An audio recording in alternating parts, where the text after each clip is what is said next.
meu canal, então eu já peço que, se você não é inscrito, que você se inscreva aqui embaixo, né, para continuar vendo, né, tendo acesso ao meu conteúdo. Eu resolvi, né, como eu sou professora de História, eu resolvi fazer uma playlist com alguns vídeos sobre a história do Brasil. Então esse vai ser o primeiro vídeo de uma série aí de vários que virão, e nele eu vou tratar, né, começando por um tema relacionado à colonização do Brasil. Então essa vai ser uma aula sobre colonização do Brasil. Primeiro, a gente tem que pensar, né, como é que começa esse processo de contar a história do Brasil. Então a gente denomina esse primeiro período, né, o período inicial, que vai desde os primeiros contatos dos colonizadores até a efetivação de fato da colonização, como um período pré-colonial. Então é nesse momento que a gente vai ter como principal fonte, né, as principais informações, elas são oriundas da Carta de Pero Vaz de Caminha, né? Então nessa carta foi possível que os portugueses registrassem as primeiras impressões a respeito do Brasil, né, a respeito da fauna, a respeito da flora, das questões relacionadas também aos povos indígenas, né, que já habitavam esse território muito tempo antes, né, da chegada dos colonizadores. Então, primeiro, né, por que os portugueses demoraram tanto para, de fato, tomar posse sobre o Brasil? Ou seja, a gente tem os registros, né, da chegada de Cabral às terras brasileiras em 1500. Só que a colonização ela vai esperar mais ou menos uns 30 anos até ela se efetivar de fato. Então é justamente esse período aí que a gente vai denominar de pré-colonial. Por que os portugueses esperaram tanto para efetivar a colonização do Brasil? Então, nesses primeiros 30 anos, eles tinham o principal interesse, né, encontrar recursos, as especiarias lá na Índia. Então, a Índia estava sendo, né, rentável para os portugueses e, por isso, eles acabaram não se interessando tanto e não investindo tanto no processo de colonização do Brasil no início, porque eles estavam obtendo muita renda lá na Índia. Eles resolveram então, né, sobretudo a partir do momento que eles perceberam que havia um interesse por parte de outras nações europeias a respeito a exemplo, melhor dizendo, dos franceses, né, que fizeram algumas incursões ao longo da costa brasileira, eles então pensaram e desenvolveram uma estratégia que pudesse, né, sem ocupação efetiva do território, manter a exploração, já que a gente não pode deixar de lado que existia um sistema colonial em que as terras colonizadas elas precisavam oferecer, né, algum tipo de riqueza para que fosse interessante para a metrópole iniciar essa colonização e manter a posse sobre essas terras.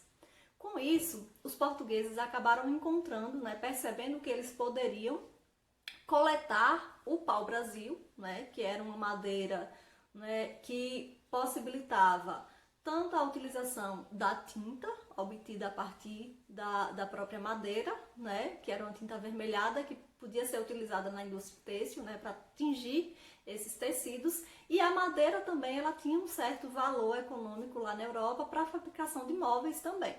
Então, por conta disso, eles perceberam que eles poderiam, né, a um baixo custo, utilizar o Brasil como um entreposto, né, para as embarcações que fossem com direção às Índias, contornando o continente africano. Então havia essa possibilidade de um deslocamento no meio da viagem, em que eles poderiam obter, né, através do escambo, ou seja, da troca, onde eles utilizavam a mão de obra dos indígenas, né, que em troca do pau-brasil recebiam alguns presentes, entre aspas, né, espelhos, pentes, contas e outros produtos em troca dessa mercadoria que era relativamente rentável para os portugueses nesse período aí pré-colonial.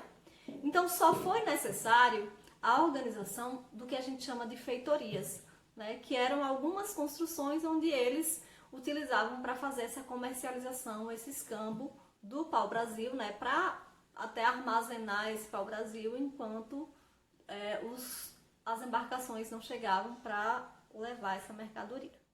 Então, nesse primeiro momento, né, no período pré-colonial, foram realizadas basicamente expedições exploradoras, né, que percorreram o litoral brasileiro com a intenção de conhecê-lo geograficamente, né? A partir dessas explorações foram possíveis a elaboração de mapas, eles coletavam, como eu já falei anteriormente, né, o pau-brasil e também alguns animais que eram considerados no contexto europeu como animais exóticos, né? E eles levavam tudo isso lá para a Europa para que fosse comercializado. Então, como eu falei para vocês, o sentido da colonização, o interesse de colonizar essas novas terras era que elas se tornassem rentáveis de alguma forma para a metrópole, no caso, Portugal. Então, à medida que foram realizadas essas expedições exploradoras, foram identificadas também algumas expedições denominadas, né, de expedições dos corsários, que desrespeitavam o Tratado de Tordesilhas, né? Vocês devem se lembrar que o Tratado de Tordesilhas era aquele documento, né, que oficializava a divisão de terras que possivelmente fossem descobertas por Portugal e Espanha, né?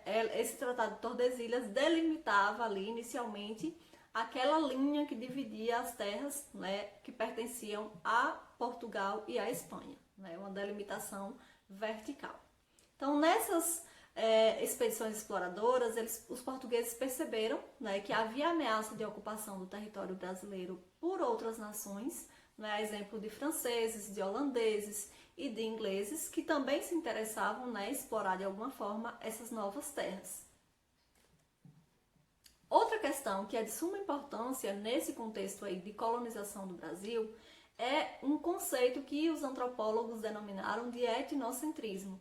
Então, a partir desse conceito de etnocentrismo, a gente consegue perceber, né, quanto a cultura indígena ela foi diminuída por parte dos portugueses, né, que fizeram uma primeira leitura de que os povos indígenas eram povos inferiores aos povos europeus, né, algo que ainda se mantém, infelizmente, vivo, né, para muitos que insistem em sobrepor uma cultura à outra. Então, esse conceito a gente denomina de etnocentrismo. A partir, né, dos anos 30 do século XVI, né, basicamente a partir de 1532, foram realizadas algumas expedições denominadas de expedições colonizadoras. Então, essas expedições elas tinham como objetivo já iniciar um processo de ocupação mais efetiva do território brasileiro, justamente para protegê-lo, né, das invasões estrangeiras que se tornavam cada vez mais constantes. Se destacou a expedição realizada por Martim Afonso de Souza, né, em 1532, que foi responsável pela fundação da Vila de São Vicente, né, a primeira vila oficialmente criada no contexto brasileiro. Então, o que é que motivou os portugueses a, de repente, a partir de 1530, começar a se interessar pelas terras brasileiras? Então, um ponto importante foi a decadência, né, da comercialização portuguesa no Oriente. Outras nações, né, também começaram a chegar, né, descobriram possibilidades de chegar às Índias e o monopólio comercial português ele foi quebrado. Então, com isso, não era mais tão rentável como anteriormente manter essa linha como essa primeira estratégia como a principal para os portugueses. Então, eles mudaram o seu olhar e redirecionaram os interesses para a colonização do Brasil. Outros motivos estão relacionados ao que eu já falei anteriormente, né, a questão das ameaças estrangeiras. Então, o Brasil não era ainda tão interessante, mas era melhor garantir a posse das terras para a coroa portuguesa. Eles poderiam também, os portugueses, ampliar o seu império a partir da ocupação do território brasileiro. Havia também um interesse muito grande por parte da Igreja Católica, né, em ampliar a fé católica, e os povos indígenas seriam uma possibilidade para esse objetivo ser alcançado. Além de tudo, né, era a possibilidade de repente, conseguir produzir alguma mercadoria que fosse interessante dentro daquele contexto mercantilista, né? A comercialização de mercadorias garantiria recursos para a coroa portuguesa. Em função disso, né, a gente tem um momento muito importante que é a questão da organização desse processo de colonização.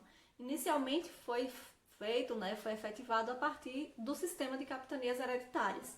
Então, essas capitanias hereditárias, elas consistiam basicamente na divisão, né, do território brasileiro em faixas de terra, né? Essas faixas de terra seriam entregues a portugueses, que eram os chamados donatários, que seriam responsáveis pela organização do sistema colonial, responsáveis do ponto de vista pessoal, né, de encaminhar pessoas para efetivar a colonização do território, e também, né, ficariam responsáveis por arcar com as despesas que não eram nem um pouco baixas para efetivar esse processo de colonização. Então, as capitanias hereditárias, elas eram oficializadas através de um documento que é denominado de Carta de Doação, onde o donatário, que era aquela pessoa que recebia a posse das terras, ele se tornava oficialmente o posseiro, né, daquelas terras, porque elas eram doadas, mas a posse da terra era permitida. As terras se mantinham sendo da coroa portuguesa, era só o uso da terra que era permitido através dessa carta de doação. E sendo que capitanias hereditárias, porque esse direito de posse de terra passava de uma geração para outra.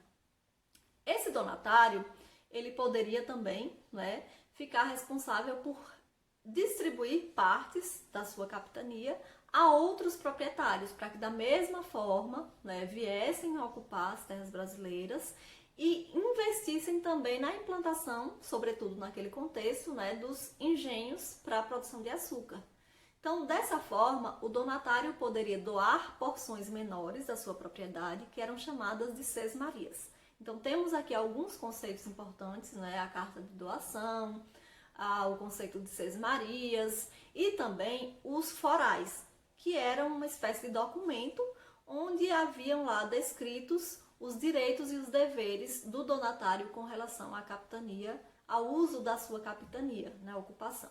Então, possivelmente, né, por conta das despesas serem muito elevadas e do pouco interesse dos portugueses em tomar posse das suas capitanias, esse sistema fracassou, né? Apenas as capitanias de Pernambuco e São Vicente é que prosperaram. As demais foram fracassadas. Então, por conta do fracasso nesse sistema de capitanias hereditárias, né, na tentativa de auxiliar a administração do território do Brasil, os portugueses então buscaram uma nova alternativa administrativa, que foi a criação do sistema que a gente chama de governo geral. Então, a partir do governo geral, houve a centralização político-administrativa e foi escolhida como sede, estrategicamente levando em conta as questões relacionadas à facilidade de acesso, né, pelos portugueses. Foi escolhido, então, Salvador como primeira capital do Brasil. Dessa forma, né, a efetivação da colonização do Brasil se tornou muito mais forte, né, muito mais presente. Foram instalados, né, por esses governadores gerais engenhos, né, foram trazidos também animais que não existiam no território brasileiro, a exemplo de vacas, né, de cavalos. Isso tudo para ajudar o processo de colonização da forma como os portugueses entendiam que deveria ser realizada uma colonização. E também, a partir desse momento, a presença dos jesuítas ela se tornou mais constante, ela se tornou uma constante, né? E eles vieram com um papel fundamental de expandir a fé católica entre os povos indígenas. Então, eles acabaram, né, iniciando também esse processo de catequização indígena, em que a cultura indígena ela é substituída, né, pela cultura dos colonizadores, no caso dos portugueses, dos europeus, e diretamente falando, né, de aspectos relacionados à Igreja Católica. Então, esses governadores, eles tiveram também um papel fundamental de garantir a posse das terras para os portugueses, né? E eles acabaram enfrentando também invasões estrangeiras e foi o governador Mendiçal responsável, né, por expulsar os franceses do Rio de Janeiro. Então, para sintetizar o que foi falado aqui ao longo desse vídeo, nesse período de colonização do Brasil, eu trouxe aqui alguns aspectos mais relevantes, né? A exemplo das expedições exploradoras, né, realizadas inicialmente para ter uma noção de como era o território, das possíveis riquezas que seriam encontradas, né, para garantir de alguma forma rentabilidade para a coroa portuguesa, porque era isso de fato que interessava em qualquer sistema de colonização naquele modelo, na época em que prevalecia o mercantilismo. Então eu trouxe aqui também o conceito de etnocentrismo, que é fundamental para a gente pensar um pouco nessas relações entre colonizadores e colonizados, entre europeus e povos indígenas, né, que foram subjugados nesse processo de colonização. Falei também do processo de transição para o que a gente chama de expedições colonizadoras, quando aí sim, né, começa de fato uma ocupação mais profunda, né, a partir do sistema de capitanias hereditárias, que fracassou na maior parte dos territórios, né, com exceção de Pernambuco e São Vicente, que implantaram logo as atividades relacionadas à produção da cana-de-açúcar, né, da produção do açúcar, e em função disso prosperaram. Com o fracasso do sistema de capitanias hereditárias, né, foi instalado o governo geral para tentar auxiliar nesse processo de ocupação e organização desse novo território. Justamente, mais uma vez falando, reafirmando, né, o sentido da colonização era que a colônia garantisse alguma forma de enriquecimento para a metrópole. Com a instalação do governo geral, há uma centralização político-administrativa, né, em Salvador, e a partir daí a coroa portuguesa ela vai dando sequência ao processo de colonização, que a gente vai ver um pouco mais aí nos próximos vídeos que vão surgir. Então, se você gostou do vídeo, clica aí no gostei. Se você tiver algum comentário, alguma sugestão, alguma pergunta, deixa aí nas perguntas embaixo. Compartilhe com seus amigos, né, que estão estudando também, assim como você, e que poderiam ser auxiliados por essa videoaula. E até o próximo vídeo. Bons estudos!